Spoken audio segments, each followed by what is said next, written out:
Rekam. Baik, saudara, shalom semuanya. Tugas-tugasnya tolong segera di-print lalu diserahkan ke Pak Eko. Ya, tadi saya belum mendapatkan tugas-tugas saudara. Seharusnya saudara segera buat lalu bisa di-print. Ya, tugas itu semuanya ada di diktat. Ya, kalau saudara membaca diktat pasti ada di situ. Itu merupakan tes dari Bapak apakah saudara membaca diktat atau tidak. Baik, kita masuk pada materi yang selanjutnya nih. Sekarang pertemuan keberapa nih, Pak? Saya sampai lupa ini ya. Karena nggak ada materi atau nggak ada absensi yang sampai ke dosen ini. Jadi lupa pertemuan keberapa.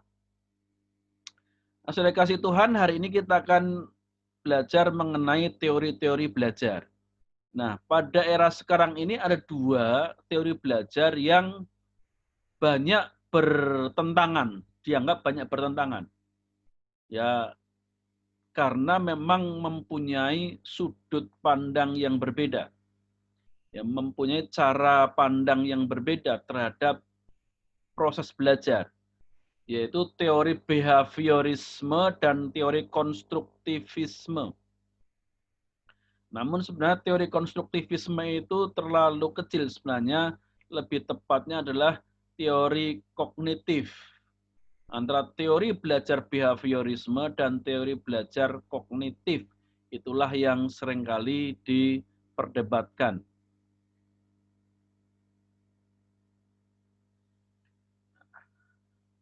Kita perlu tahu apa itu teori belajar behavioristik dan apa itu teori belajar kognitif. Teori belajar behavioristik itu yang pertama mementingkan pengaruh lingkungan. Behavior itu artinya adalah kebiasaan. Ya, kebiasaan atau perilaku. Jadi teori belajar behavioristik itu tujuannya membentuk perilaku. Sedangkan teori belajar kognitif tujuannya utama membentuk pola pikir, membentuk alam pikiran. Ya, kalau teori belajar behavioristik menekankan perilaku, perubahan perilaku. Jadi karena perubahan perilaku, fokusnya teori belajar behavioristik, maka mementingkan pengaruh lingkungan. Sedangkan teori belajar kognitif mementingkan apa yang ada dalam diri siswa.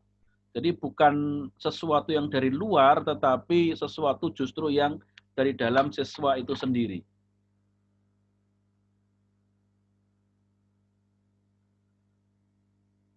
Lalu teori belajar behavioristik itu mementingkan bagian-bagian.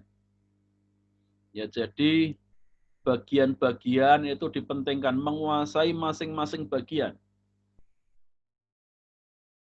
Sehingga ketika belajar itu dibuat bagian-bagian terpisah-pisah. Sedangkan teori belajar kognitif itu mementingkan keseluruhan.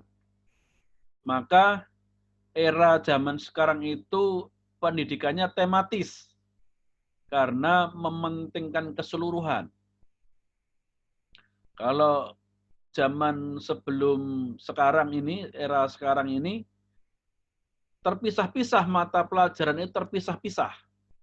Nah, sekarang berusaha tematis. Pelajaran-pelajaran itu disusun berdasarkan tema.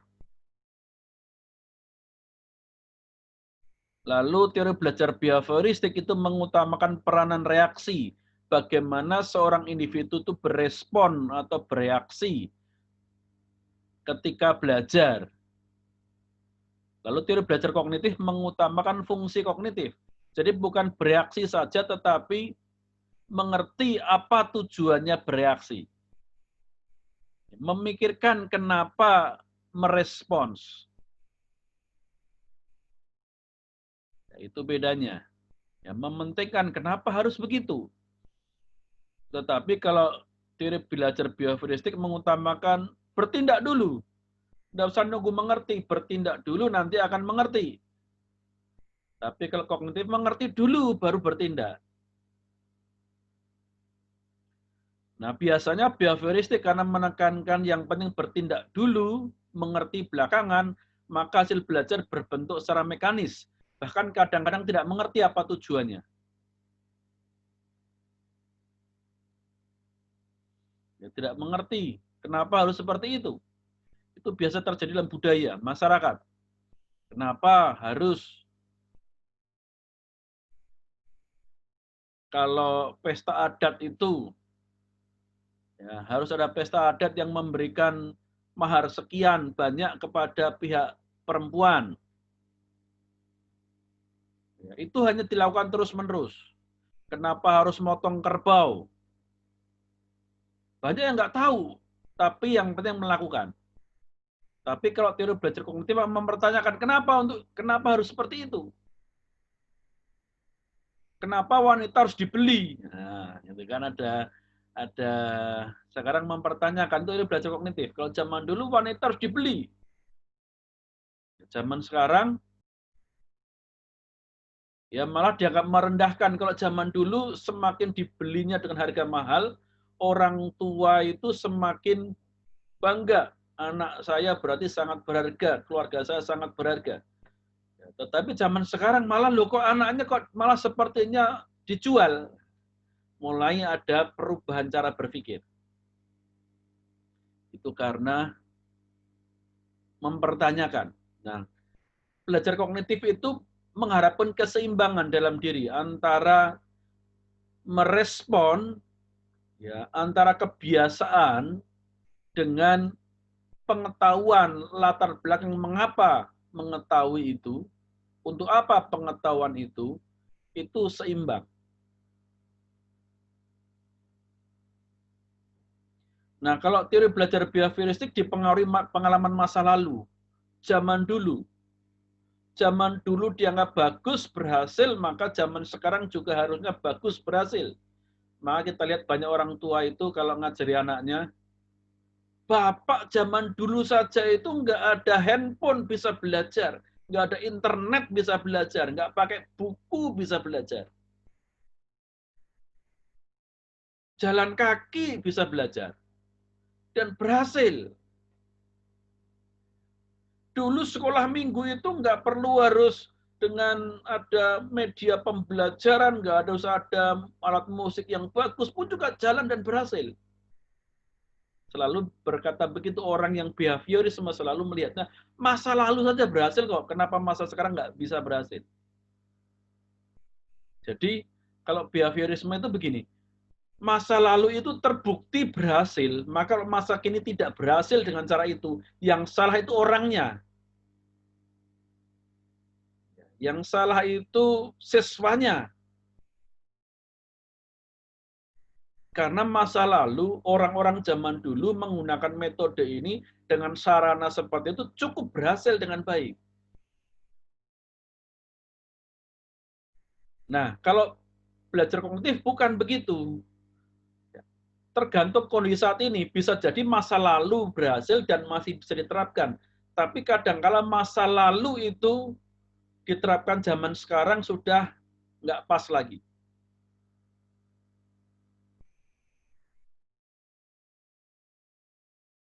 Kalau zaman dulu,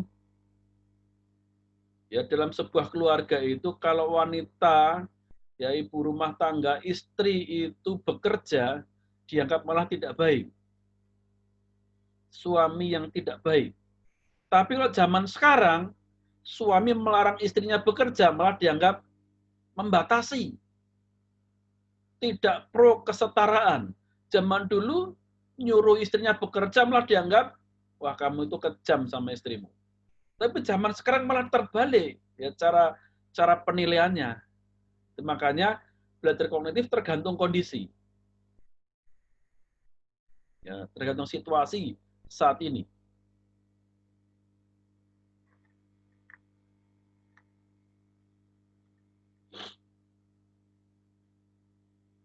Lalu teori belajar kognitif selanjutnya, ciri-ciri selanjutnya adalah mementingkan pembentukan kebiasaan.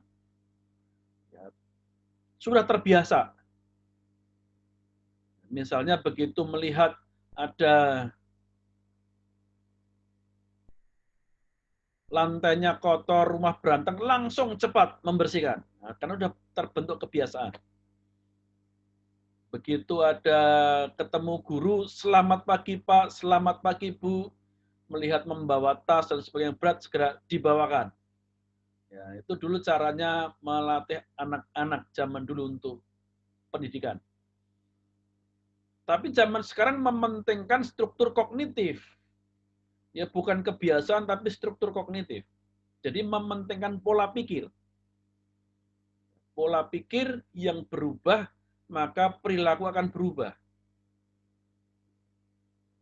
Jadi mengubahnya perilaku untuk teori belajar kognitif melalui pola pikirnya. Sedangkan kalau teori belajar behavioristik merubah perilaku seseorang dengan melalui membiasakan. Dibuat terbiasa. Nanti pola pikirnya akan berubah setelah terbiasa. Maka orang zaman dahulu, orang tualah kalau mau mencarikan pasangan buat anaknya itu orang tua yang menentukan. Jodoh itu di tangan orang tua. Sekarang tidak bisa, harus anak yang memilih sendiri. Jodoh di tangan anak itu sendiri. Jadi tugasnya orang tua sekarang lebih ringan dalam tanda petik karena tidak harus ngurusi anaknya nanti menikah dengan siapa, itu pilihanmu sendiri. Nah, sebenarnya itu masalah apa? Masalah cara berpikir sebuah zaman. Belum tentu jodoh di tangan orang tua itu lebih buruk daripada kalau memilih sendiri. Belum tentu yang dijodohkan orang tua itu lebih jelek nanti pernikahannya. Kenapa? Karena orang tua kalau memilih buat anaknya pasti yang terbaik. Ya berusaha mencarikan yang baik. Sedangkan kalau anak-anak sendiri, pemuda hanya melihat satu sisi saja. Pokoknya aku senang, aku cinta. Tidak bisa berpikir objektif kekurangan-kekurangan pasangannya. Setelah menikah baru, waduh ternyata pasanganku seperti ini. Karena ikatan emosi, rasa cinta akhirnya menutup mata terhadap kenyataan. Maka orang tua yang zaman dulu berusaha untuk biar orang tua yang menjodohkan, karena orang tua memikirkan yang terbaik. Lalu yang terakhir, teori belajar behavioristik itu memecahkan masalah dilakukan dengan trial and error. Ya, trial and error itu coba, ya gagal, coba, gagal, nanti baru menemukan sesuatu yang berhasil. Tapi terus mencoba sampai berhasil. Nah, kalau teori belajar kognitif melalui insight. Insight itu melalui ide, gagasan dipikirkan dulu. Jangan yang penting nyoba, gagal, nanti coba lagi, tidak apa-apa. Bukan, tetapi kalau belajar kognitif ya memang ada trial and error, mencoba dan gagal, tetapi harus dipikirkan dulu. Ya, dipikir masa-masa bagaimana supaya jangan gagal. Kalau gagal kemudian berpikir dulu, baru mencoba lagi. Jadi kalau behavioristik itu kan cepat, ya akan berusaha cepat, mencoba lagi cepat, walaupun banyak gagal tapi cepat menghasilkan sesuatu. Sedangkan kognitif akan banyak berpikirnya dan hasilnya lambat. Namun ketika hasilnya lambat itu akan mempengaruhi penemuan yang lain lagi karena penemuannya itu hasil dari berpikir, dari insight, dari ide-ide, membangun ide-ide. Nah, ini bedanya teori belajar behavioristik dan kognitif. Semua masing-masing ada kekurangan dan kelebihannya. Era teori belajar kognitif yang namanya etika, moral, perilaku, itu zaman sekarang merosot luar biasa. Tetapi berbicara ilmu pengetahuan, ya, teknologi, sains itu berkembang luar biasa. Terus terjadi penemuan-penemuan baru. Sedangkan di dalam teori belajar behavioristik, ya, secara etika, moral itu stabil. Keadaan masyarakat itu sudah stabil. Ya, berkembang dengan baik. Tetapi untuk ilmu pengetahuan kemajuan teknologi berkembangnya sangat rendah. Karena mementingkan pengalaman masa lalu. Ya, sedangkan kognitif itu tergantung kondisi saat ini. Bahkan berorientasi untuk masa depan.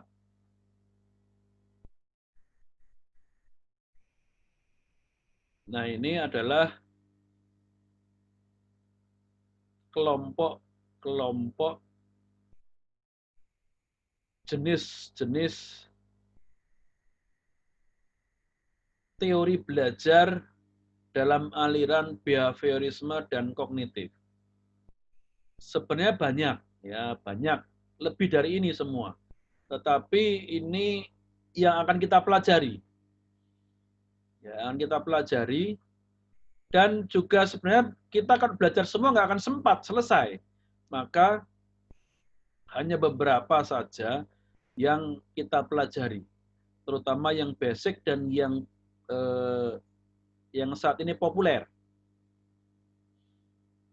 Yang saat ini populer dan yang basic, yang utama, yang sebagai dasarnya, dan yang saat ini populer. Behaviorisme yang pertama koneksionisme, koneksi. Koneksi apa nanti kita pelajari. Classical conditioning, pengkondisian yang klasik, mengkondisikan situasi secara klasik. Operant conditioning, mengkondisikan tetapi dengan memberikan stimulus yang lain supaya tercipta suatu kondisi tertentu. Merekayasa, terjadi suatu rekayasa supaya terciptalah suatu pengkondisian. Systematic behavior, membentuk kebiasaan secara sistematik. Bagaimana terbentuk kebiasaan secara sistematis, jadi tahap-tahapnya. Continuous conditioning, pengkondisian situasi atau keadaan belajar secara berkelanjutan. Jadi pendidikannya berkelanjutan. Nah, ini sudah continuous conditioning ini sudah menjadi dasar untuk kognitif. Ya, perkembangannya.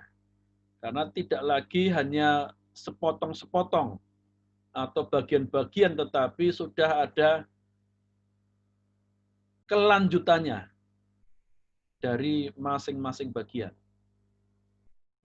Lalu bagian kognitif ada teori Gestalt, teori Medan, teori organismik, teori humanistik, teori konstruktivistik, teori Piaget. Ya, sebenarnya kognitif ini dasarnya Gestalt, ya nanti yang paling dasar awal itu Gestalt, maka kita akan belajar Gestalt, lalu juga akan belajar teori humanistik, konstruktivistik, dan teori Piaget yang kita pelajari dalam mata kuliah ini. Yang lainnya saudara cari sendiri, belajar sendiri. Nah, kita mulai dari behaviorisme dulu. Apa itu behaviorisme?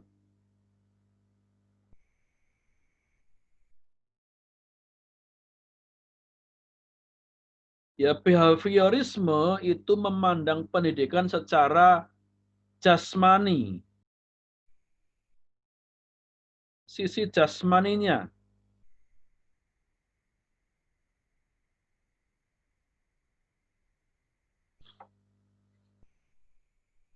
Jadi menekankan jasmani karena memang perilaku. Ya, menekankan tadi unsurnya adalah kebiasaan, maka jasmania dan mekanis. Ya, jasmania dan mekanis. Mekanis itu artinya adalah menjadi seperti otomatis. Ya, mekanis itu artinya sudah otomatis. Jadi begitu ada pertanyaan 1 tambah 1, langsung jawabnya 2. Jadi selalu seperti itu, sudah mekanis, bisa menjawab dengan cepat. Menghafalkan Pancasila, 1, 2, 3. Nah, itu dihafalkan secara mekanis. Harus hafal. Jadi behaviorisme itu memang menekankan hafalan. Ya, mekanismenya apa? Yaitu hubungan stimulus dan respons. Ya, stimulus itu artinya rangsangan, respons itu adalah tanggapan. Lalu pandangan yang kedua dalam behaviorisme adalah pandangan bahwa individu lahir itu dalam keadaan kosong. Kosong itu artinya tidak mempunyai bakat apa-apa. Yang mengabaikan bakat. Jadi memandang semuanya kosong. Tergantung nanti dibentuk seperti apa. Mengabaikan namanya bakat bawaan. Semuanya kosong. Seperti kertas kosong. Jadi istilahnya dalam teori tabula rasa. Tabula rasa itu putih kosong. Mau ada gambar apa, mau ada tulisan apa di dalam kertas yang kosong itu, tergantung guru atau pendidik atau masyarakat menulis apa, menggambar apa di kertas kosong itu. Itulah teori behaviorisme. Jadi saudara menjadi seperti apa itu pengaruh dari lingkungan dan pendidikan saudara. Baik lingkungan keluarga, masyarakat, pengalaman-pengalaman hidup, itu membentuk diri Anda sekarang.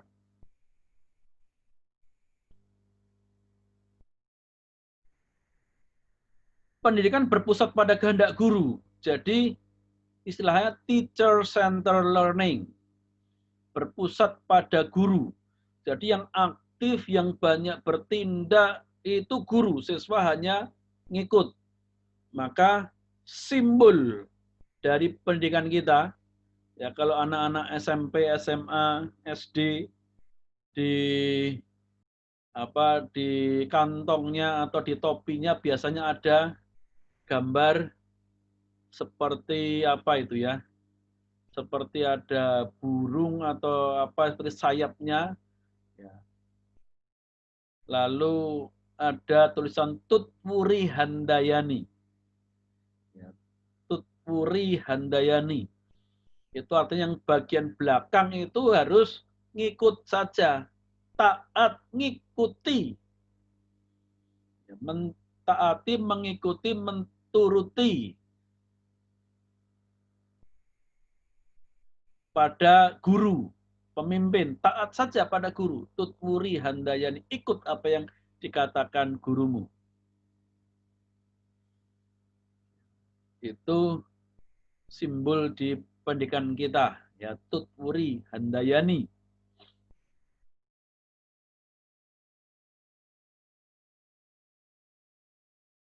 Kegiatan belajar adalah melatih refleks individu sehingga menjadi kebiasaan individu.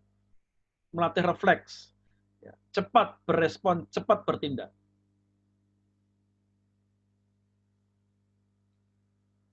Nah, di zaman-zaman dahulu atau di daerah-daerah yang teknologi belum maju, yang sumber-sumber belajar belum tersedia, biasanya pendidikan memang harus berpusat pada guru. Jadi behaviorisme itu tidak buruk, tetapi tergantung situasinya juga. Tergantung situasinya.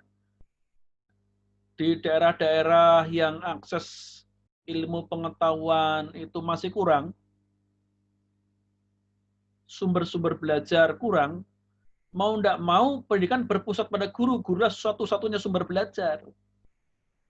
Tetapi di lingkungan yang maju, berkembang, jangan-jangan pengetahuan, pengalaman, teori yang dimiliki guru itu sudah basi atau sudah usang, sudah tidak berlaku lagi. Karena teori terus berkembang, berubah, dan berbeda. Zaman sekarang saya melihat sering terjadi ya pelajaran anak-anak SD itu sebenarnya teori itu sudah usang, sudah tidak berlaku, tapi masih saja diajarkan. Bahwa itu salah. Saudara kalau dulu belajar ya tentang lidah pengecap,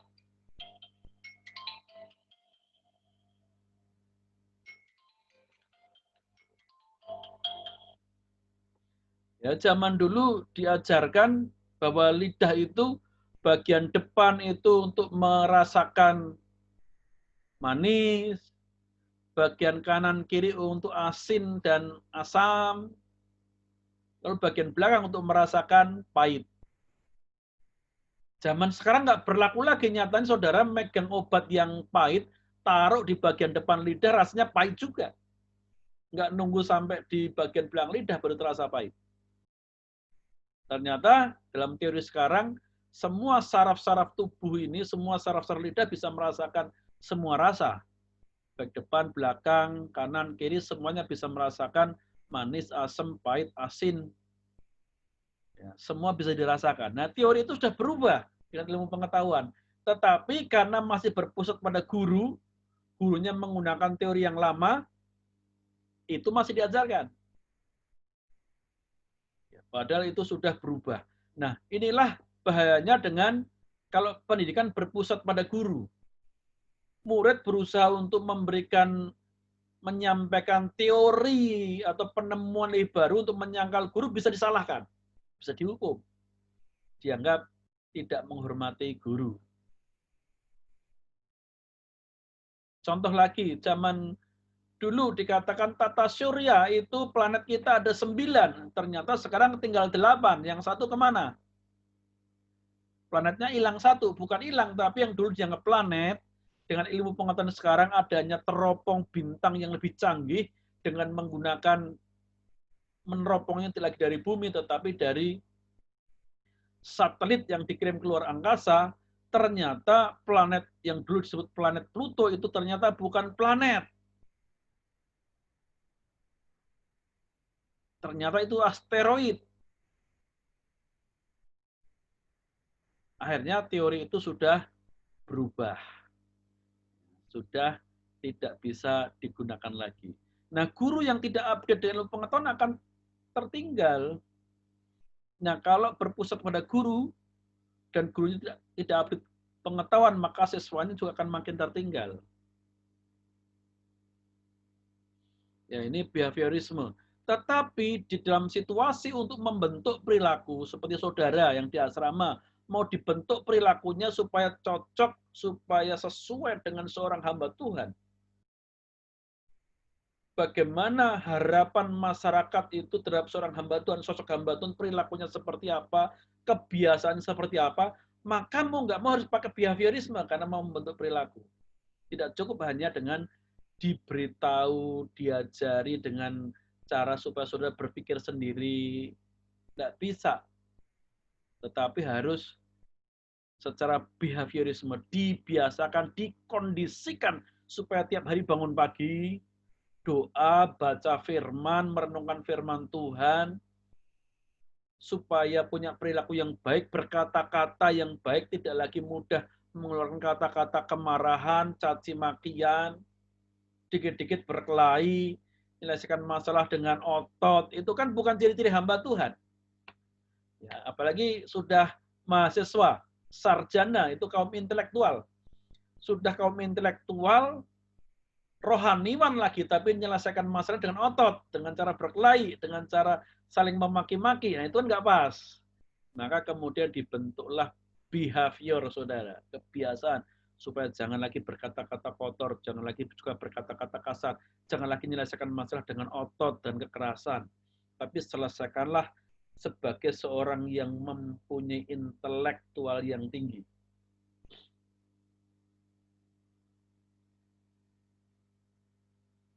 Jadi behaviorisme masih perlu, masih. Tetapi tergantung dalam konteksnya dulu. Lalu behaviorisme itu menekankan stimulus dan respons. Ya, stimulus, apa itu stimulus? Ya, stimulus itu bahasa Indonesianya rangsangan. Apa yang dimaksud rangsangan atau stimulus? Stimulus adalah hal-hal yang dapat digunakan untuk mendorong atau merangsang individu untuk belajar. Sesuatu yang bisa mendorong orang untuk belajar.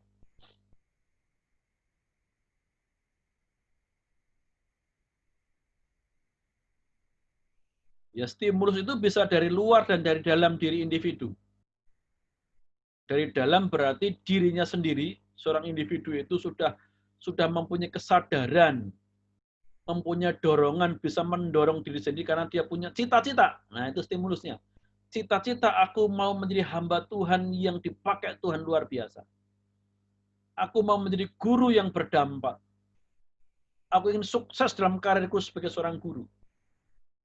Mempunyai berbagai macam ilmu pengetahuan, mempunyai kemampuan mengajar yang baik di atas rata-rata. Itu sudah stimulusnya dari dalam diri. Tapi ada juga stimulus dari luar. Misalnya harapan orang tua nelpon, nak kamu belajarlah yang sungguh-sungguh supaya masa depanmu baik. Kami di rumah ini, orang tua ini sudah nyesel dulu nggak sekolah dengan baik, akhirnya masa depannya jelek. Anak-anak yang akhirnya jadi korban, kami nggak bisa mendidik, nyekolahkan dengan baik, memberi makan yang cukup, karena dulu kami tidak sekolah dengan baik. Sekarang kamu sekolah yang baik-baik, yang pinter ya, supaya masa depanmu itu baik, jangan seperti kami. Nah, itu bisa jadi stimulus. Dorongan orang tua dari luar. Atau dari yang lain. Nah, stimulus itu bentuknya biasanya itu dua. Ya, bentuknya stimulus itu dua. Reward atau penghargaan, mendapatkan penghargaan. Yang kedua, punishment atau hukuman. Penghargaan atas keberhasilan dan hukuman atas kegagalan. Kalau gagal, tidak naik kelas, dihukum. Kalau berhasil, naik kelas. Nah, itu rewardnya. Kalau taat, dapat hadiah, dipuji. Kalau nggak taat, dimarahin, disangsi. Itu merupakan punishment atau hukuman. Ya, itu bisa merupakan jenis dari stimulus. Ya, jenis stimulusnya dua, yaitu berupa yang positif adalah reward, lalu yang negatif adalah punishment. Ya, itu dicatat saudara ya, karena itu tidak tertulis di buku dan diktat. Ya, stimulus yang positif itu bentuknya reward, ya, hadiah, penghargaan. Stimulus yang negatif itu punishment.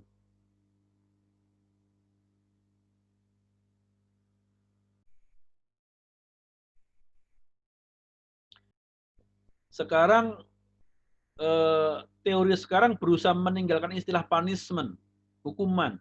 Karena kesannya kok kejam, tapi diganti dengan reinforcer, reinforcement. Ya. Dorongan atau penguatan. Walaupun penguatan bisa bentuknya itu juga hukuman. Ya, tapi mengarah kepada hukuman yang lebih positif, ya konstruktif. Ya, maka sekarang tidak lagi menggunakan istilah punishment, tapi reinforcement. Ya, hukuman yang positif. Ya, zaman dulu yang penting hukuman. Misalnya seorang anak tidak ngerjakan PR, suruh berdiri di lapangan hormat bendera. Apa kaitannya tidak mengerjakan PR dengan hormat bendera? Nggak ada kaitannya. Hanya rasa sakit, rasa malu, sehingga besok akan mengerjakan PR lagi. Tapi sekarang konstruktif. Karena nggak mengerjakan PR, maka disuruh mengerjakan nulis lebih lama lagi. Jadi ada kaitan dengan PR. Ditambah PR-nya. Anak siswa lain boleh pulang, dia harus di kelas untuk masih belajar ngerjakan PR tambahan. Jadi ada kaitannya antara hukuman reinforcement-nya dengan kesalahan. Kalau zaman dulu enggak. Nah, sekarang ada perubahan di situ. Lalu respons. Respons adalah tanggapan individu terhadap stimulus sehingga menghasilkan kegiatan belajar. Jadi proses belajar itu terjadi ketika ada stimulus yang dihadirkan, lalu siswa merespons, maka kegiatan belajar terjadi. Kalau stimulus sudah dihadirkan tetapi individu tidak merespon, maka tidak terjadi kegiatan belajar.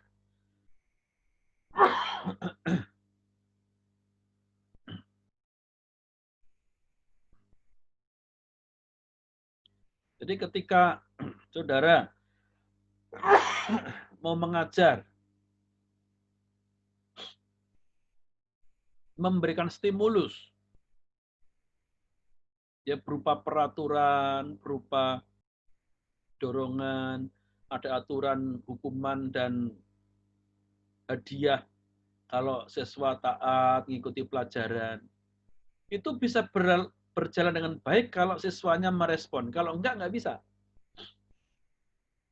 Itu pentingnya stimulus dan respons.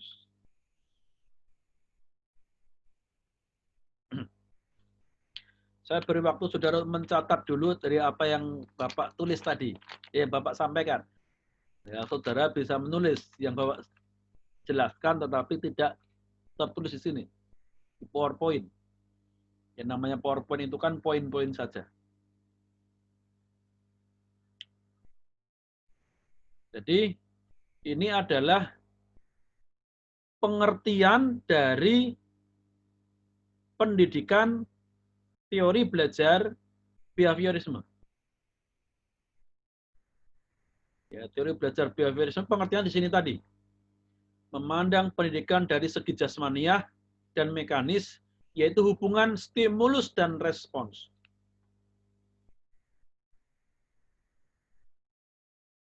Jadi ketika stimulus itu direspons, maka terjadilah kegiatan belajar.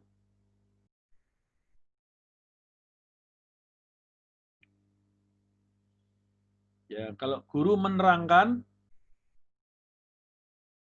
itu mendorong supaya terjadi stimulus dan respon terjadi hubungan. Kemudian diberi PR. Stimulusnya apa? Kalau mengerjakan PR akan diberi nilai baik. Kalau mengerjakan PR tidak akan dimarahi. Kalau nilainya jelek, dikasih hukuman nilainya jelek. Kalau nggak mengerjakan, dimarahin. Itu merupakan stimulus negatif. Kalau nilainya bagus, diberikan penghargaan, reward. Dengan nilai yang bagus. Dan senyuman dari guru. Luar biasa anak-anak mengerjakan PR dengan baik, nilainya bagus. Luar biasa anak mengerjakan kuis, jawab bisa dengan bagus. Guru tersenyum, senang. Melihat gurunya senang, menghargai mereka, siswa juga hanya senang.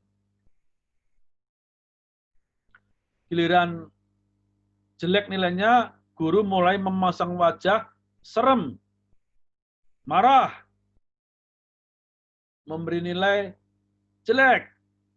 Nah, itu sebagai punishment, hukuman. Karena nilainya jelek, apalagi tidak mengerjakan tugas.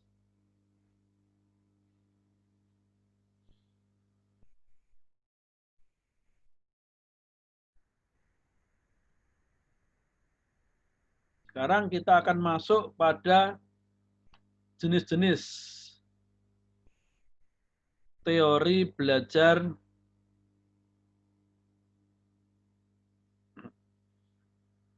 behaviorisme.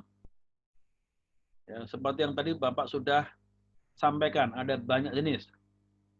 Kita nggak pelajari semua, tapi beberapa yang basic saja. Yang pertama adalah teori belajar koneksionisme. Koneksi. Biasanya disingkat dengan SR bond. Bond itu ikatan. Seperti tali yang mengikat. SR bond. SR itu S itu stimulus. R-nya respon. Jadi artinya adalah koneksionisme itu ikatan antara stimulus dan respon sehingga terjadilah koneksi. Karena ada ikatan antara stimulus dan respon sehingga terkoneksi.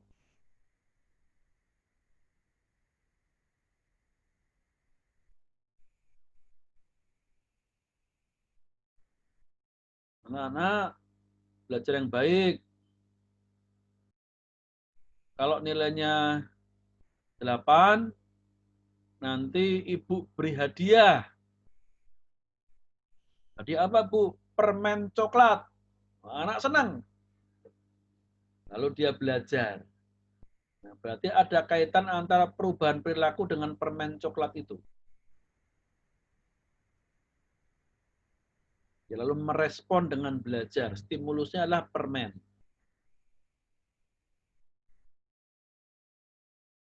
Tapi bukannya permen ya, stimulusnya bisa berupa dorongan, materi belajar, guru menjelaskan tujuan belajar supaya kalian menjadi anak yang berguna bagi nusa dan bangsa. Ayo belajar. Penting belajar di masa depan itu juga merupakan stimulus.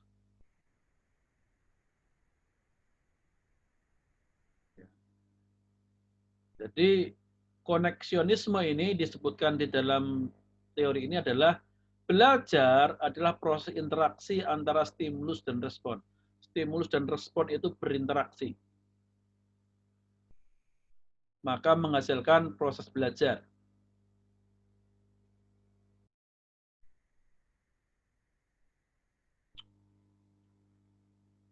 Semakin kuat ikatan stimulus dan respons terhadap individu, maka semakin baik kegiatan belajar dalam teori ini. Ya, stimulus dan respons itu semakin kuat, maka akan semakin baik belajarnya. Jadi guru memberi stimulus dengan kalau nilaimu bagus akan dikasih ibu. Kalau jawabanmu benar akan dikasih nilai yang bagus. Lalu siswa merasa, oh nilai bagus sangat penting karena aku bangga bisa ngomong sama bapak ibuku, Pak, Bu, Pak, Ma, ini nilaiku bagus. Jadi ada ikatan yang kuat, maka individu siswa itu akan belajar dengan sungguh-sungguh karena mempunyai ikatan yang kuat dengan stimulus. Maka dia akan merespon dengan belajar. Tetapi buat siswa yang merasa nilai bagus buat apa, gak ada gunanya juga. Toh nanti lulus sekolah, aku paling kerjaannya jadi pembantu rumah tangga. Atau lulus sekolah juga paling juga ikut orang tua jadi petani. Sama seperti orang tua. Nggarap kebun, sawah, dan sebagainya. Buat apa belajar? Akhirnya dikasih nilai yang bagus pun nggak akan merespon untuk belajar. Padahal nilai itu sebenarnya adalah merupakan stimulus. Ya, saudara perlu tahu bahwa nilai angka atau huruf itu kan sebenarnya nggak punya makna apa-apa. Itu hanya memberikan rasa emosi, rasa bangga saudara saja sebenarnya. Sebenarnya tujuannya adalah saudara belajar dan menguasai ilmu. Maka kemudian diberi stimulus. Kalau kamu benar-benar mau belajar, lalu nilaimu mau kasih bagus loh. Padahal angka A, B, itu bawa keluar ditukarkan dengan mendoan juga nggak ada yang mau. Ya, nilai angka nilai 10, 100 ya dalam pelajaran apa matematika lalu kemudian dibawa keluar ditukarkan dengan jajaran nggak ada yang mau. Tetapi itu sebenarnya secara psikologi memberikan kebanggaan. Ya rasa bangga punya nilai bagus. Tetapi bagi seorang yang tidak mempunyai rasa bangga dalam nilainya, ya dia tenang-tenang saja buat apa belajar sungguh-sungguh. Memberikan stimulus dengan nilai itu hanya bisa direspons dengan baik kalau orang itu memang punya ikatan dengan nilai bagus. Ya, punya ikatan bahwa nilai yang bagus itu penting. Kalau nggak penting dikasih nilai yang bagus juga ya merasa buat apa. Mungkin perlu stimulus yang lain. Jadi semakin kuat ya, semakin kuat ikatan stimulus dan respon terhadap individu, maka semakin baik kegiatan belajarnya.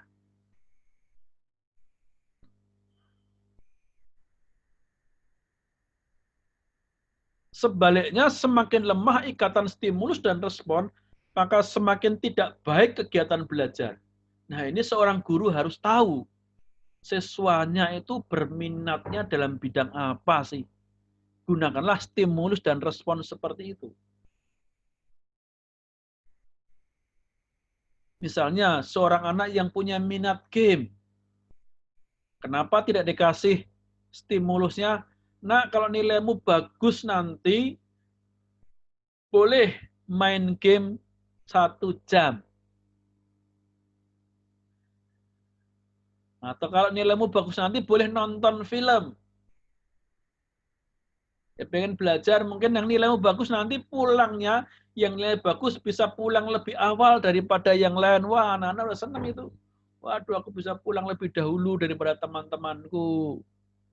Walaupun waktu di luar nanti juga dia masih nunggu kawan yang belum selesai. Tapi itu membuat rasa bangga, rasa senang.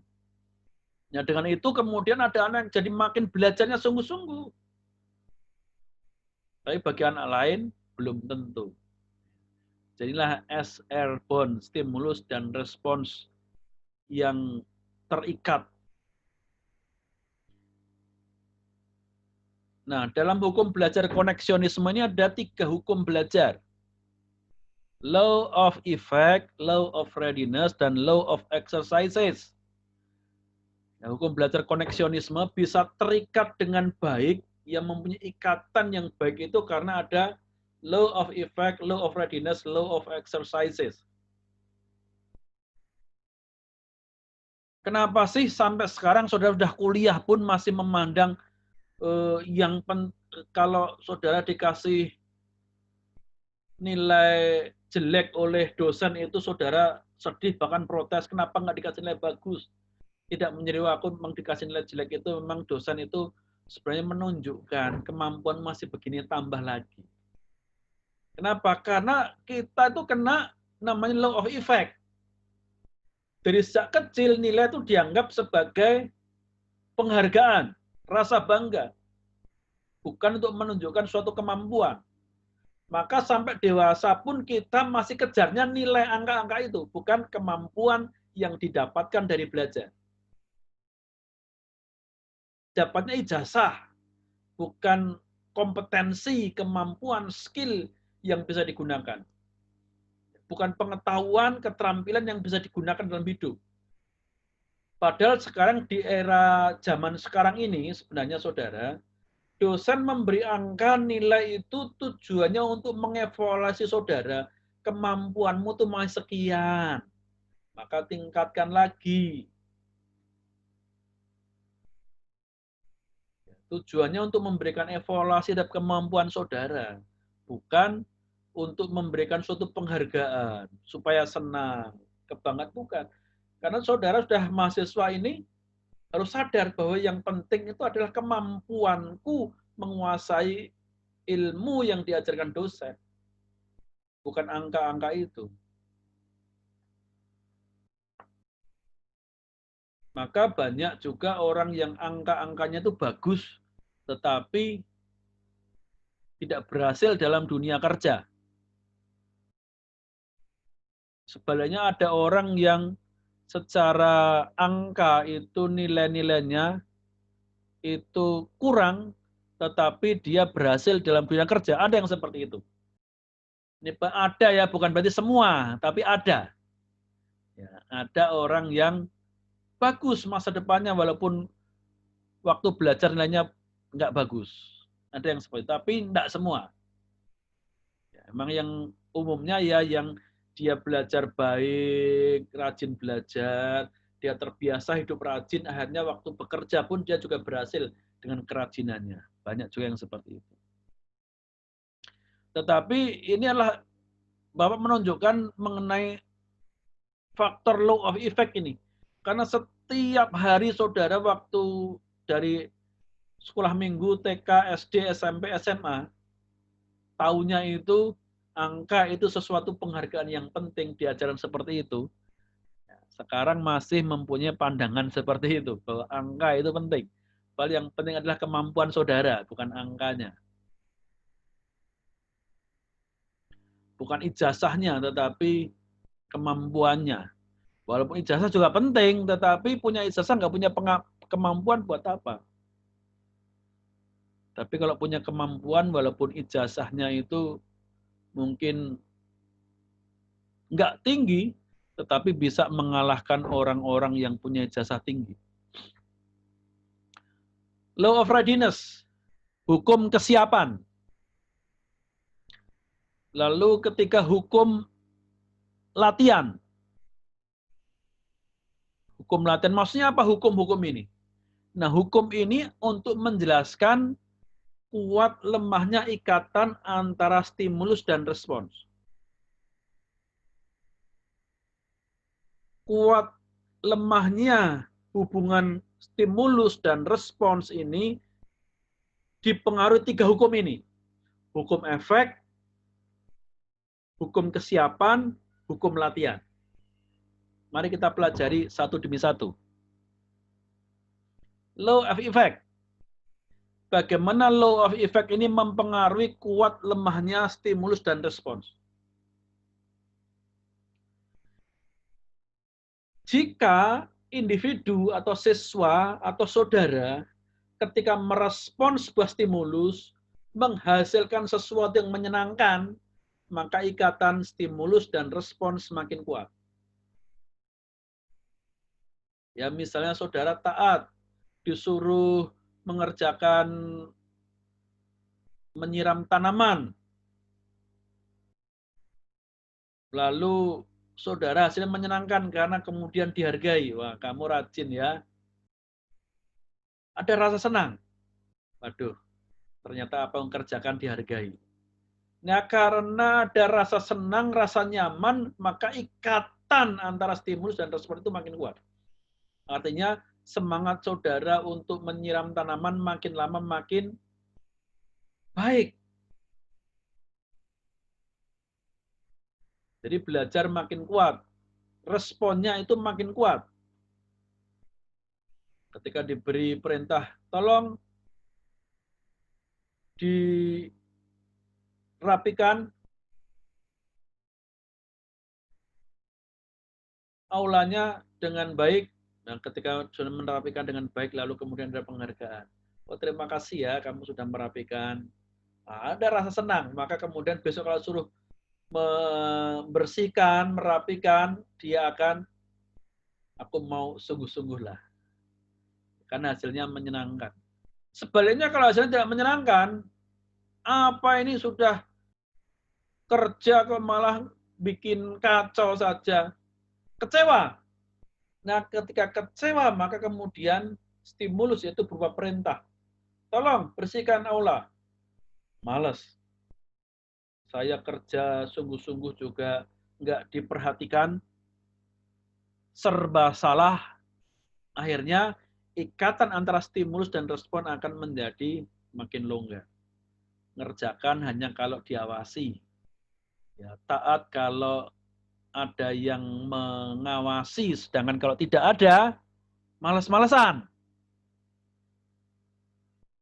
Kalau ada dosen, belajar sungguh-sungguh, nggak ada dosen, nggak belajar. Ini hukum efek. Ya, kalau tidak memberikan hasil yang menyenangkan, hubungan antara stimulus dan respon akan makin lemah. Lama-lama disuruh pun nggak mau. Lama-lama disuruh, ayo belajar, males. Pura-pura, ada yang pura-pura sakit, pura-pura kecapean, tadi malam habis ronda malam, pura-pura banyak tugas tadi, dan sebagainya. Karena tidak menghasilkan sesuatu yang menyenangkan. Hukum yang kedua, law of readiness. Memberikan stimulasi itu ada waktunya, ada saatnya. Harus saat yang tepat. Kalau tidak saat yang tepat, individu tidak akan siap untuk merespon. Kalau nggak siap untuk merespon, akibatnya tidak belajar maksimal. Ya tadi yang Law of effect tadi akan menyenangkan atau memuaskan ya kalau stimulus dan direspons itu menghasilkan sesuatu yang memuaskan, akan ikatannya kuat dan akan diulang. Tapi juga ada hukum readiness, kesiapan di stimulus.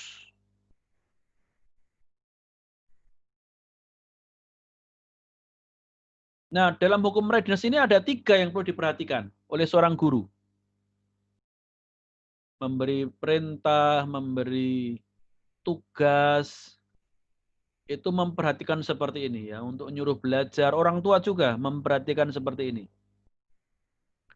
Individu, siswa, siap merespon stimulasi, dan kemudian bisa memberikan respons, maka akan menghasilkan kepuasan. Kalau siswa sudah siap belajar, sudah duduk di kelas, tepat waktu, ya, tidak nunggu bel atau diumumkan masuk, sudah masuk duluan. Sudah mengerjakan tugas. Ternyata malah tidak bisa merespons karena gurunya tidak datang. Oh, ya, kalau ini siap merespon dan merespon ya. Dan kemudian sudah siap untuk belajar, untuk mendapat stimulasi, dan kemudian dia bisa merespons. Ya, sudah siap untuk belajar, datang siap, dan kemudian gurunya itu juga sudah siap datang. Nah, maka siswa akan sungguh-sungguh belajar, ini merasa puas. Sudah siap belajar dan kemudian belajar. Gurunya mengajar. Ya, siswanya memang mengharapkan hari ini aku mau belajar sama Pak Guru atau belajar sama Bu Guru. Kemudian gurunya datang tepat waktu dan mengajar. Itu akan menghasilkan kepuasan. Maka besok-besoknya dia akan tepat waktu lagi.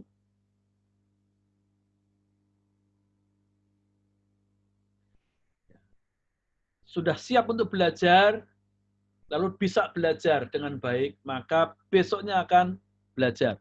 Sudah siap untuk mengerjakan paper, lalu cari di perpustakaan, bukunya ada, tersedia semua. Nah, hasil puas.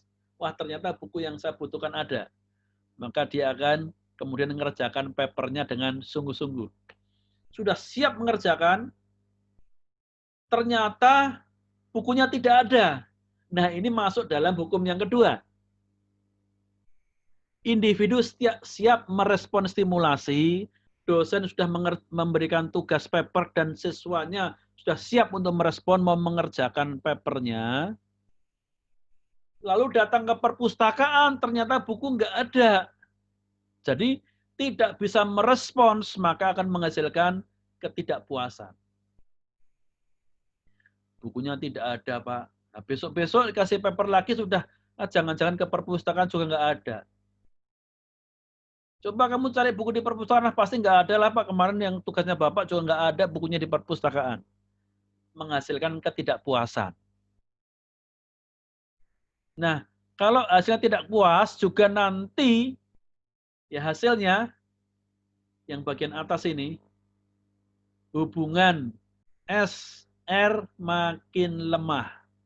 Tapi kalau nomor 1 yang terjadi, merespon dan kemudian menghasilkan sesuatu yang memuaskan, maka makin kuat. Lalu yang ketiga, siswa tidak siap merespon, tetapi dipaksa merespon. Dipaksa kuliah, lagi males, lagi bete, lagi habis ribut sama gebetannya. Kan semester 3 belum boleh pacaran, tapi kan baru gebetan, Mbak. Lagi ribut dengan gebetannya yang ditaksir. Tadi sudah aku coba-coba curi perhatian, tapi dia cuek saja. Lalu galau hatinya. Lagi galau, tiba-tiba bel berbunyi suruh masuk kuliah.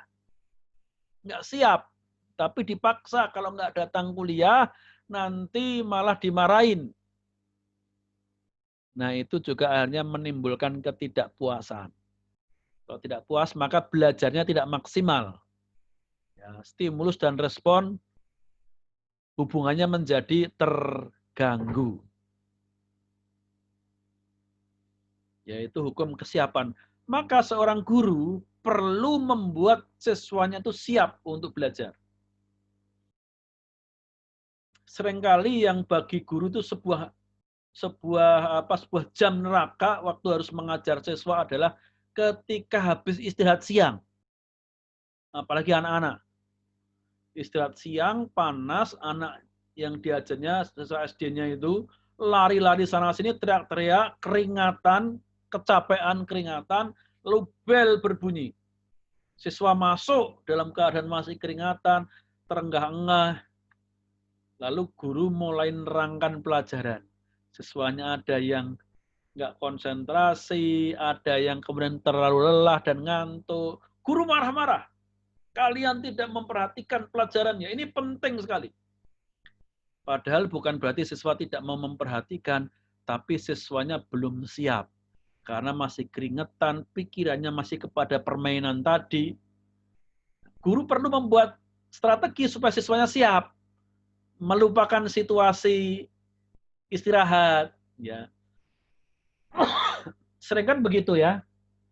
Siswa itu istirahat tidak digunakan istirahat. Tapi istirahat digunakan untuk permainan yang berat, yang melelahkan. Kejar-kejaran. Hanya masuk di kelas, kelelahan.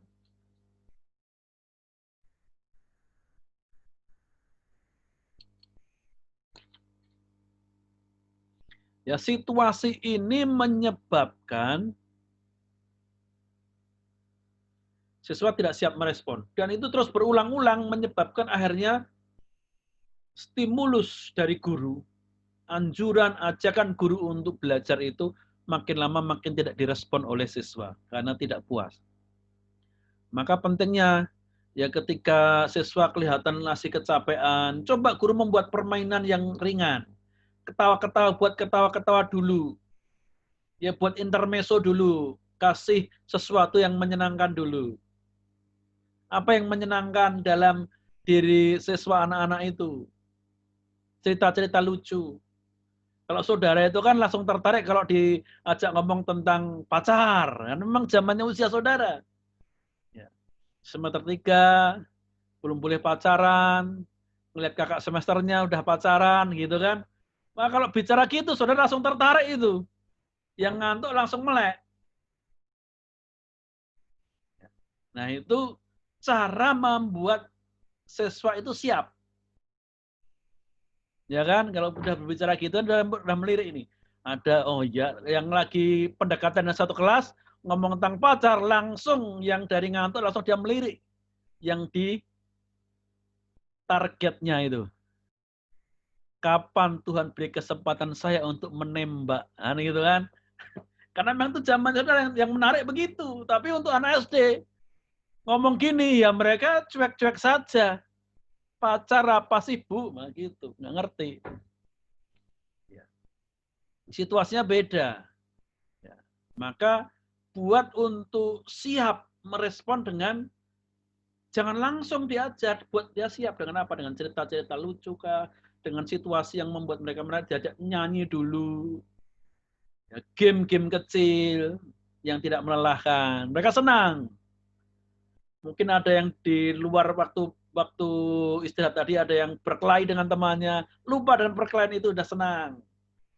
Sehingga siap untuk merespons. Itu hukum kesiapan. Ya. Jadi guru berupaya supaya tingkat 1 ini, ya hukum readiness yang pertama ini tercapai. Yang ketiga adalah hukum latihan, law of exercise.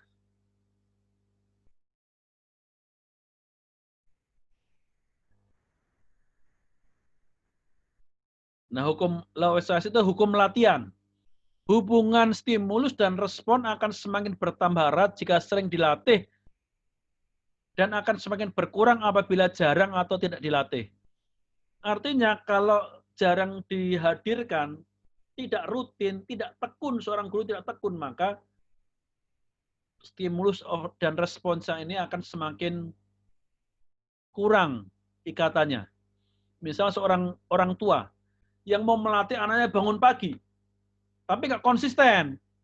Kadang-kadang dibangunkan, kadang-kadang dibiarkan. Kadang-kadang dibangunkan, kadang-kadang dibiarkan. Akibatnya nggak bisa membuat ikatan yang kuat. Tetapi kalau orang tua berkata, "Nak, bangun." Nggak bangun terus ditarik-tarik, harus bangun. Lama-lama nggak perlu ditarik lagi. Walaupun awalnya dia pasti marah-marah, ngapain aku masih lelah, aku masih ngantuk. Tapi dipaksa ditarik-tarik, lama-lama, "Nak, bangun." Udah bangun, nggak perlu ditarik-tarik lagi. Karena stimulus dan responnya makin kuat. Tetapi kalau orang tua tidak konsisten melatih, kadang-kadang suruh bangun pagi, dimarah-marah, kadang-kadang dibiarkan saja. Kadang-kadang suruh bangun pagi lagi, kadang-kadang dibiarkan saja. Lambat laun, orang tua udah teriak-teriak, sampai tenggorokannya kering, anaknya nggak bangun-bangun juga. Karena hukum latihan ini tidak dijalankan. Jadi, kalau mau didik seorang anak punya kebiasaan, hukum latihan yang konsisten, yang teratur ini jangan diabaikan, harus dilaksanakan. Sebaliknya kebiasaan buruk itu juga lama-lama akan berkurang kalau kesempatan untuk melakukannya itu dipersulit. Saudara-saudara yang merokok itu kalau di luar, wah susah banget karena banyak stimulusnya, banyak rangsangannya untuk dia merokok. Yang minum-minum juga sama. Di luar banyak rangsangannya pengen merokok. Pengen minum. Tapi begitu di kampus nggak boleh nengok kanan kiri nggak ada yang merokok. Gampang sekali untuk meninggalkan kebiasaan itu. Ya, kemudian tergantung diberi wawasan, diberi pengertian. Sampai dia tahu, oh ya saya hamba Tuhan. Nggak baik seperti itu. Tapi kalau tidak sampai akhirnya insight-nya atau logikanya tidak berubah, nanti lulus 4 tahun di diakonos, kembali lagi kepada kebiasaan lamanya. Nah, itu banyak terjadi. Maka pengulangan dan latihan perlu terus-menerus ditingkatkan agar hubungan antara stimulus dan respon semakin kuat. Terus-menerus. Ya, terus-menerus diulang-ulang, walaupun harus capek orang tua atau guru harus capek, tapi terus-menerus. Lama-lama hubungannya akan kuat. Tapi kalau guru nggak konsisten, nggak kuat. Misalnya sudah bel berbunyi, gurunya belum datang. Siswa lama-lama sudah bel masih santai-santai. Pasti Pak Guru belum masuk kelas. Nah ini yang terjadi ya. Terus konsisten seorang guru. Ya kita sudah selesai pada teori yang pertama, hukum belajar koneksionisme.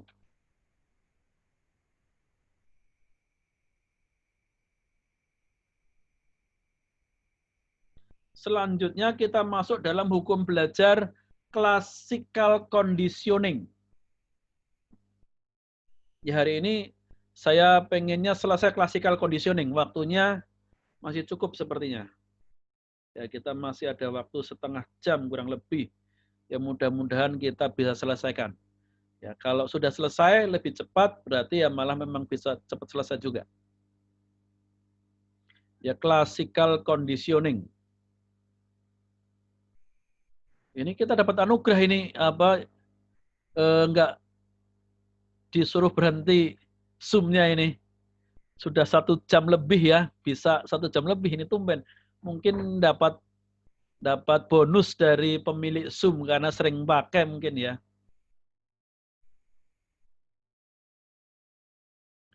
Classical conditioning. Classical berarti apa? Yang klasik, yang sudah umum, yang dari zaman dulu. Itu klasik. Conditioning, pengkondisian. Menciptakan kondisi untuk belajar secara klasik. Jadi zaman dulu sudah dilakukan. Nah, classical conditioning itu tokohnya adalah Pavlov, Ivan Pavlov dari Rusia. Rusia, negara-negara Rusia itu biasanya adalah negara-negara yang behaviorisme. Dulu dianggap behaviorisme itu jelek. Tetapi dalam keadaan sekarang ini ada corona, ternyata negara-negara yang behaviorisme, seperti negara-negara komunis, Rusia, Cina, Vietnam, Kamboja, itu mereka cepat bisa mengatasi wabah corona karena mereka behaviornya bagus. Ya, pemerintah sudah menerapkan tidak boleh kemana-mana, mereka diam saja, taat. Tapi di negara-negara semakin maju negara itu, tingkat ketaatannya, mereka semakin menyadari haknya sebagai warga negara, hak individu, makin menyadari itu, makin tidak taat. Protes. Suruh pakai masker aja, oh nafas ini pemberian Tuhan, kenapa harus dihalang-halangi? Padahal pemerintah tidak menghalang-halangi, tetapi melindungi. Dan mereka berpikirnya itu mengganggu, menghalang-halangi. Tapi saudara, sekarang kenapa nggak boleh keluar? Belanja-belanja. Sekolah ini menghalang-halangi kebebasan kami. Padahal itu bukan menghalang-halangi saudara, tapi melindungi karena rasa sayang pada saudara. Sampai-sampai sekarang bagaimana caranya ya sekolah mengeluarkan dana yang besar supaya bisa ngajar secara daring, tidak perlu ketemu dengan saudara. Kenapa? Karena dosen itu kan kemana-mana, pelayanan ketemu dengan orang luar, ketemu dengan siapa saja di pasar dan sebagainya. Jangan sampai nanti ada di antara dosen yang sebenarnya membawa virus dan kemudian masuk nulari saudara. Berarti apa? Sebenarnya sangat sayang, mengasihi saudara, tapi kadang-kadang kan, wah nggak terima. Itu karena tradisi, ya tradisi yang memang zaman sekarang itu era kebebasan. Maka negara-negara maju justru penanganan wabah coronanya sangat lambat. Beda dengan negara-negara yang behavior, yang masih tradisional, yang mentaati pemerintahnya itu sangat tinggi. Dalam satu sisi ada kebaikannya juga, sisi lain mungkin ada kelemahannya juga. Disebut classical conditioning karena sebenarnya ini cara membuat siswa belajar secara klasik dan sudah diterapkan. Lalu kenapa kok disebut bahwa tokohnya Ivan Pavlov? Karena dialah kemudian yang mengamati cara belajar itu dan kemudian membuat sebuah teorinya. Kalau Thorndike tadi, koneksionisme itu penelitiannya dengan kucing. Nah sekarang Pavlov ini dengan anjing penelitiannya. Ada seekor anjing yang kelenjar ludahnya itu direkayasa sehingga bisa terhubung dengan sebuah selang kecil untuk mengukur jumlah air liur.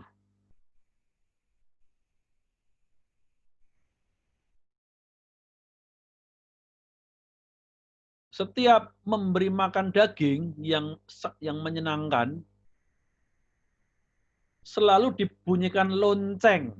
Ya, jalan memberikan loncengnya berbunyi. Lalu dikasih makan daging. Waktu bukan daging yang menyenangkan, nggak dibunyikan loncengnya. Tapi begitu daging dibunyikan loncengnya. Terus seperti itu, sehingga ketika sudah bunyi lonceng, anjing itu langsung berpikir sebentar lagi daging.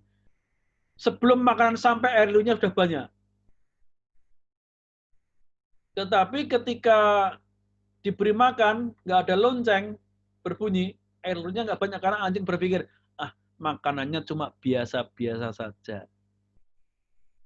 Lambat laun terjadi koneksi, ya, lalu terjadi pengkondisian. Air liurnya anjing itu akan banyak kalau ada lonceng berbunyi. Seperti itulah melatih anjing yang untuk penjaga, sebagai anjing yang untuk berburu. Ya, anjing yang buat sirkus itu seperti itu cara melatihnya. Ya, dengan bunyi lonceng atau bunyi instruksi mereka bergerak ngikuti instruksi itu. Supaya mereka nggak tahu arti atau makna dari kata-kata itu, tapi mereka tahu kalau mentaati kata-kata itu, mereka akan mendapatkan hadiah. Itu classical conditioning. Nah, pada umumnya secara klasik, ya secara klasik mengkondisikan, apa sih yang paling mudah mengumpulkan orang? Kalau diumumkan, ayo kumpul semuanya, kita mau rapat. Oh, pasti lambat itu datangnya. Ada masalah yang kita mau selesaikan, lambat datangnya. Kumpul yuk di gereja tepat waktu kita mau rapat membahas mengenai dana yang dibutuhkan untuk operasional gereja perlu kita tingkatkan. Oh, lambat datangnya. Tapi begitu kumpul-kumpul, nanti jam 3 ada pembagian berkat. Ada sponsor yang memberkati, mau kasih berkat. Wah, cepat sekali kumpulnya itu. Ya, langsung kumpul karena sesuatu itu menyenangkan. Tapi kalau sesuatu yang membuat ngumpul itu tidak menyenangkan, malas. Banyak alasan. Lagi sakit, lagi banyak pekerjaan. Ya, lagi ada kesibukan, nggak sempat untuk melayani gereja. Tapi kalau berkat, wah semuanya pasti datang. Itu artinya apa? Pada umumnya, suatu kesenangan tertentu akan mendorong individu untuk merespons. Kesenangan itu sama saja dengan reinforcer antara stimulus dan respons. Contohnya anjing tadi, anjing dibunyikan bel, bunyi bel itu tidak membuat anjing keluar air liurnya karena tidak ada rasa pengen makan, nggak ada hubungannya. Tetapi karena hadirnya lonceng itu bersama dengan reinforcer, ya, stimulus yang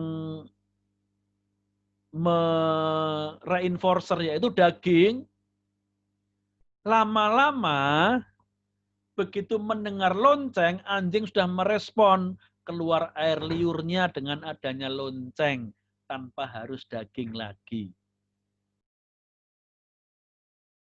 Nah, dalam dunia pendidikan, guru juga perlu menciptakan suatu kondisi tertentu agar siswanya mau belajar. Diberi perintah, stimulus. Nah, belajar. Reinforcernya apa? Kasih nilai yang bagus. Nah, nilai itu reinforcer. Sebenarnya nilai angka itu nggak ada gunanya sama sekali. Bahkan anak-anak sekolah minggu itu dikasih nilai 10, 90 itu senangnya sekali. Senang sekali. Wah, aku gambar dapat nilai 80, senang sekali, bangga dia. Padahal nilainya itu kan hanya buat senang saja. Ya nggak ada fungsi keuntungannya sama sekali nilai-nilai itu. Tetapi itu namanya reinforcer. Ya, memanipulasi kepribadian kita supaya menganggap angka yang tertulis di kertas itu bernilai. Ya, memanipulasi kejiwaan kita sebenarnya.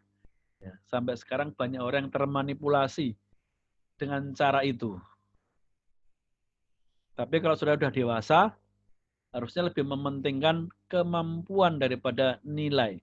Nilai itu jangan sebagai tuntutan saudara untuk dapatkan nilai dari dosen, tapi nilai itu diberikan sebagai kaca saudara untuk melihat, oh kemampuanku ternyata segini, harus aku tingkatkan. Permen, apakah permen itu menyebabkan orang nilainya bagus? Enggak.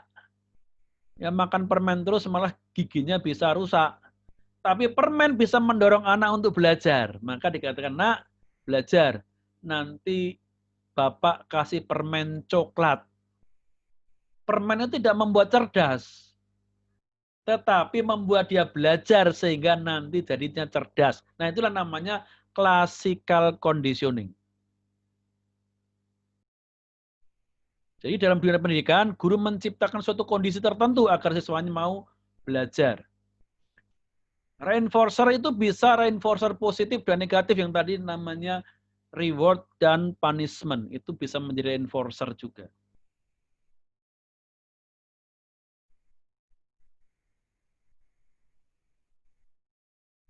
Hukum dalam classical conditioning itu ada dua. Kalau tadi dalam hukum koneksionisme ada 3 hukum yang perlu diperhatikan. Nah, kalau classical conditioning ada 2 hukum yang harus diperhatikan.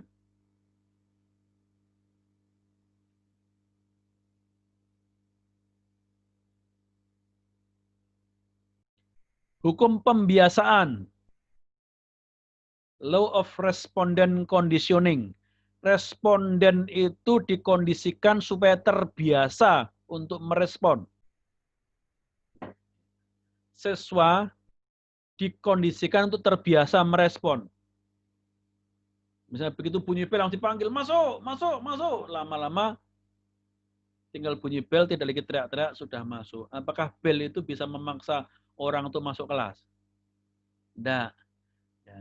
Tetapi karena sudah terbiasa, maka begitu ada bunyi bel langsung masuk kelas. Maka refleks dan stimulus lainnya akan meningkat. Kalau dihadirkan secara simultan. Simultan itu terus-menerus. Dihadirkan terus-menerus.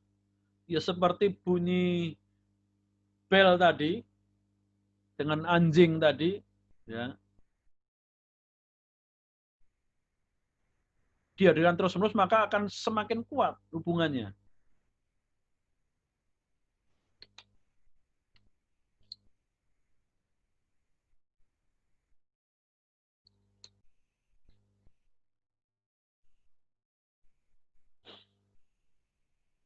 Di sebuah sekolah-sekolah untuk para biarawan-biarawan, biksu-biksu itu, biasanya guru hanya mukul lonceng saja untuk mengarahkan siswanya. Ada siswa lagi ribut, berisik lagi, guru lagi berbicara, guru nggak negur, cuma tinggal bunyiin bel. Ting, siswa langsung sadar, langsung diam. Itu guru berarti sedang memperhatikan saya. Kenapa? Karena dikondisikan. Ting, langsung tegur. Ting, langsung marah. Ting, langsung disangsi. Maka kemudian sudah terbiasa. Akhirnya lama-lama guru itu, gurunya para biksu sudah tidak lagi perlu ngomong untuk menegur, marah. Cukup dengan ting, oh guru sudah marah ini berarti. Karena secara simultan terus-menerus ya dihadirkan secara bersama sebagai reinforcer. Ya, meningkatkan hubungan stimulus dan respons. Refleksnya akan makin meningkat.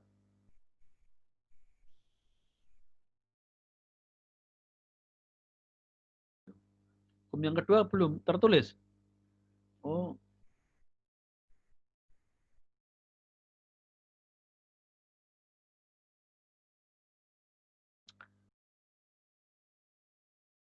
Ya, ini yang kedua ini belum tertulis ya, ini nanti ya Bapak jelaskan saja. Ya, dengan kata-kata ya. Law of respondent in extinction itu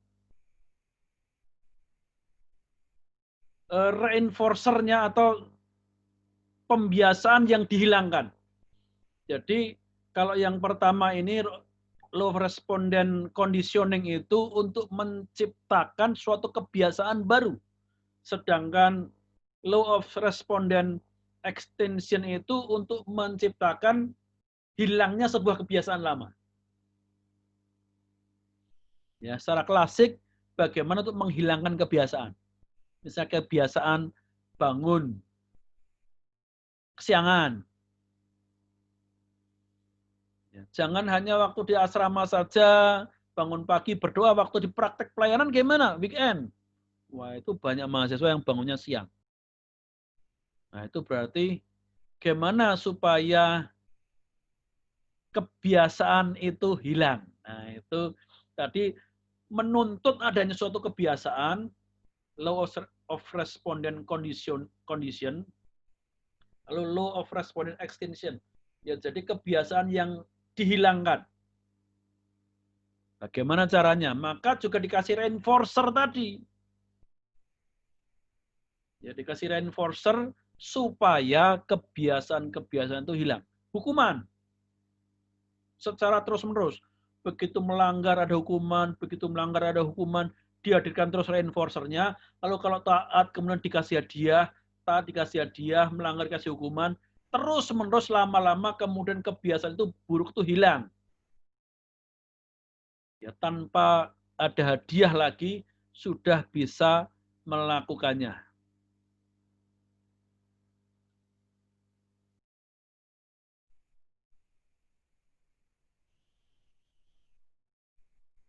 Ya, ya hukum pembiasaan yang dituntut, yang kedua itu hukum pembiasaan yang dihilangkan, yang kedua ya.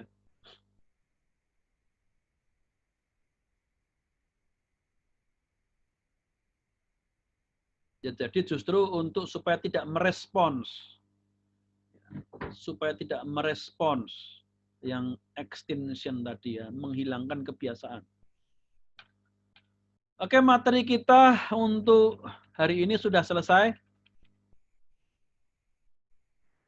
Kita akan akhiri. Kalau ada pertanyaan-pertanyaan silahkan dituliskan di grup yang mau ditanyakan. Ya supaya Bapak bisa bahas.